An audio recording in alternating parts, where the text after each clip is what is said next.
Good morning students, welcome in our online classes standard 8th. This is our social science period, we and our world.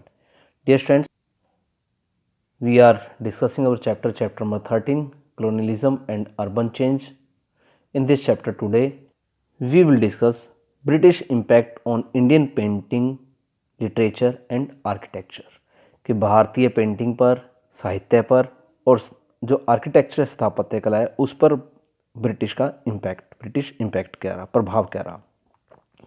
The art, architecture, painting, literature, poetry, drama, novels, and even Indian religion and philosophy were greatly influenced by the Western contact. देखिए जैसे हम western contact में आए, जो हमारा पश्चिमी लोगों के कॉन्टैक्ट में आए, तो हमारी सारी, चाहे हमारी कला हो, स्थापत्य कला हो, हमारी पेंटिंग, लिटरेचर, साहित्य हो, कविताएं हो, गद्य पद्य हो या कोई ड्रामा और नॉवल, यहाँ तक कि हमारा धर्म, हमारा जो दर्शन शास्त्र है, इसके ऊपर भी हमारे जो ब्रिटिश हैं, वेस्टर्न लोग हैं, उनका बहुत ज़्यादा प्रभाव पड़ा. Many English painters arrived here in search of princely patronage and to please the rich British society. बहुत सारे ब्रिटिश पेंटर्स थे, जो इंग्लैंड से पेंटर्स थे, वो यहाँ पर आए थे. किस लिए? ब्रिटिश सोसाइटी थी, जो रिच ब्रिटिश सोसाइटी थी, उनको खुश करने के लिए, और यहाँ पर प्रिंसली पैट्रोनोज यानी कि शाही संरक्षण प्राप्त करने के लिए आए थे. उस समय के जो ब्रिटिश लोग थे उनका संरक्षण देने के लिए. Such paintings had themes of Indian royal courts, flora and फाना.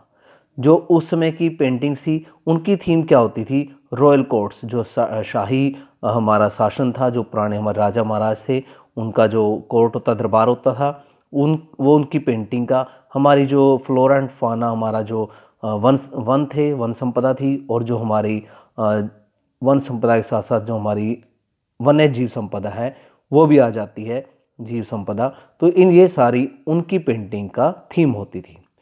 Indian painters also change their selection of themes and medium of painting. जो हमारे इंडियन पेंटर्स थे, उनके ऊपर इतना प्रभाव पड़ा कि उन्होंने भी अपनी जो थीम्स थी, उसको सिलेक्शन दी थीम्स की, पेंटिंग की, और जो मीडियम था उसे चेंज कर दिया. द एमिनेंट इंडियन पेंटर्स, जितने भी पॉपुलर, एमिनेंट होता है पॉपुलर, इंडियन पेंटर्स थे, लाइक राजा रवि वर्मा, अभिनिंदर नाथ ठाकुर, जैमिनी रॉय, और बहुत सारे जितने भी इंडियन पेंटर्स थे, were greatly influenced by the western style of painting. वो भी जो वेस्टर्न स्टाइल था, पाश्चात्य जो स्टाइल था पेंटिंग का, उसका इन पेंटर्स के ऊपर बहुत ज़्यादा प्रभाव था. This is the picture of Raja Ravi Varma, a popular painter of India. देखिए, these are the themes of painting: Galaxy of Musicians, Saraswati playing tambura, lady with a lamp and Shakuntala. ये उस समय की पेंटिंग्स के थीम होते थे. Many huge architectural wonders were built in the port city of Madras. जो हमारा पोर्ट सिटी था, तटीय क्षेत्र था, जो राज्य मद्रास था, शहर था, वहाँ पर बहुत सारे आर्किटेक्चरल वंडर्स बनाए गए, यानी कि स्थापत्य के बहुत सारे स्मारक बनाए, बहुत सारे ऐसे प्लेस बनाए गए, वो वंडर थे, अपने आप में हैरान करने वाले थे. Many churches were constructed in English style with artistic carvings. वहाँ पर क्या था कि बहुत सारी चर्च जो कि इंग्लिश स्टाइल में और कलात्मक नक्काशी के द्वारा बनाई गई थी, उन पर कलात्मक नक्काशी की गई थी, बट वो इंग्लिश स्टाइल में बनी गई थी. ऐसी चर्चेज का निर्माण किया गया. The governor of Madras gave the city a colonial look with bungalow and banquet halls. जो गवर्नर था मद्रास का, उसने अपनी कॉलोनी जो मद्रास था उसे एक बंगले बनाए, इसके अंदर बहुत सारे बैंकेट हॉल बनाए, और उसे कॉलोनी औपनिवेशिक रूप दे दिया. किस लिए? To suit the British liking for official evening functions. जितने भी इवनिंग फंक्शंस होते हैं, या जो ब्रिटिश ऑफिसर थे, उनकी पसंद के हिसाब से उसने बैंकेट हॉल और बंगले बना दिए, ताकि लोग यहाँ पर रहना शुरू करें, वो लोग यहाँ पर आके आरामदायक जीवन बिताएं. In Bombay city also churches, town halls, railway station and many other structures were constructed that resembled famous building in England. देखिए क्या था भारत के अंदर, बॉम्बे के अंदर, बॉम्बे के साथ साथ और बहुत सारे शहरों में, स्पेशली बॉम्बे के अंदर बहुत सारी चर्च बनाई गई, टाउन हॉल बनाए गए, रेलवे स्टेशन बनाए गए और भी बहुत सारी चीज़ें कंस्ट्रक्टेड की गई, स्ट्रक्चर्स बनाए गए, कंस्ट्रक्ट किए गए, यहाँ पे बनाए गए, जो कि जो इंग्लैंड के अंदर फेमस बिल्डिंग्स थी उनका उनके ऊपर बहुत ज़्यादा प्रभाव था, सेम उसी तरह से बनाए गए। Look at this is town hall Chennai. ऐसी बिल्डिंग्स है जो आपको इंग्लैंड में देखने को मिलेंगी। वॉइसरॉय हाउस शिमला के अंदर, या फिर विक्टोरिया टर्मिनस मुंबई का विक्टोरिया टर्मिनस। ऐसी बिल्डिंग्स हैं जो ये हमारे जितनी भी भारत में बॉम्बे में या शिमला में या चेन्नई के अंदर जितनी बिल्डिंग बनी हुई है अंग्रेज़ों के समय की, वो इंग्लैंड की बिल्डिंग से ही प्रभावित है। यानी कि इनका जो आर्किटेक्चर था उसके ऊपर भी ब्रिटिश इम्पैक्ट पूरा था। Now the British influenced Indian literature also. जो ब्रिटिश था, ब्रिटिश लोगों ने भारतीय लिटरेचर को पूरी तरह से प्रभावित किया। The scholars at the fort William college in Calcutta translated the ancient text.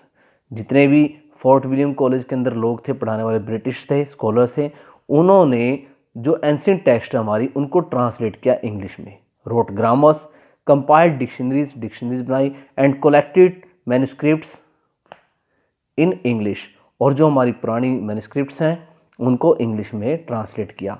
Not only the original literature, even the translations highlighted the greatness of the British.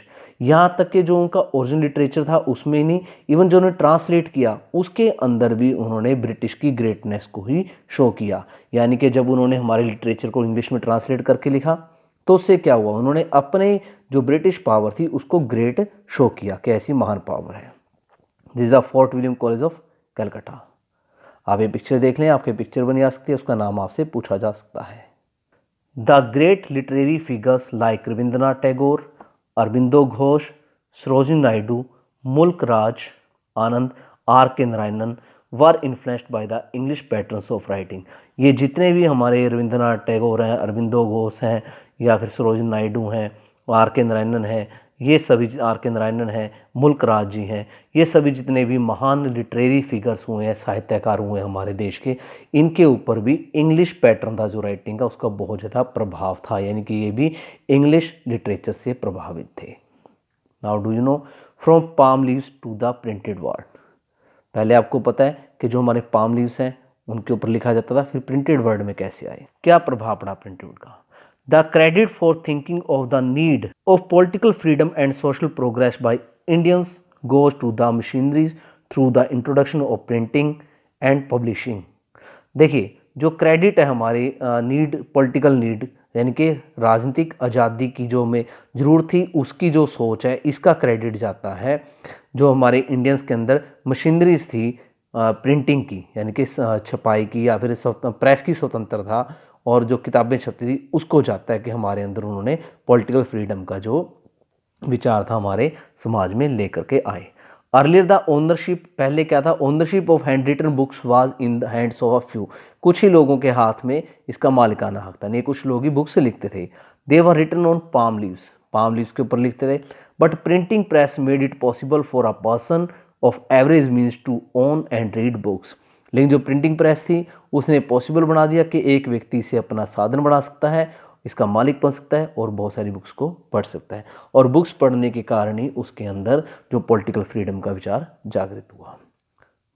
So students, हमने इस चैप्टर के अंदर पढ़ा जो आज टॉपिक किया है इस टॉपिक में कि किस तरह से ब्रिटिश का हमारे देश पर हर चीज़ पर, चाहे वो आर्ट हो या हमारा लिटरेचर हो, हमारा रिलीजन हो, किस तरह से उनका प्रभाव पड़ता।